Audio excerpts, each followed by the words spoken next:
Στοπ, Τίνα! Τίνα, στοπ! Στοπ, Τίνα! Μπαρκαρουτσός! Πώς το βλέπεις, μωρή τσούχτρα? Θα μας κόψεις τα μεροκάματα? Μη μιλάς! Τα αγγελούδι μου ρε, εσύ δεν το λυπάσαι και μου κόβεις βόλτες μέσα στα στενάκια σαν συγκαμμένος! Και δεν μιλάς, μωρή κλαψογριά! Τι θα βουρκώσεις? Ηρέμησε να την βρούμε πάλι και ένα μπελά. Τι να ηρεμήσω, μωρέ, τι να ηρεμήσω? Δεν το βλέπεις που είναι προκλητικός, τώρα θες να τα ακούσεις κι εσύ? Σε παρακαλώ. Έχει χάρη ρε που έχω δουλειά. Αλλιώς θα κατέβαινε κάτω ο άντρας μου να σε ισιώσει. Αλλά είσαι και κοτούλα. Αναστασία! Πώς να μου χαθείς να χάνεσαι? Τσίχλα. Μη μιλάς!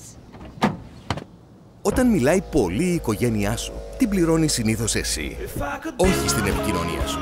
Γιατί με το οικογενειακό πακέτο Κοσμοτέ κάνεις οικονομία. Έχεις και 20% έκπτωση σε όλα τα συμβόλαια και 20% μπόνους σε όλα τα καρτοκινητά. Ήθελες να μειώσεις τα οικογενειακά έξοδα? Έγινε.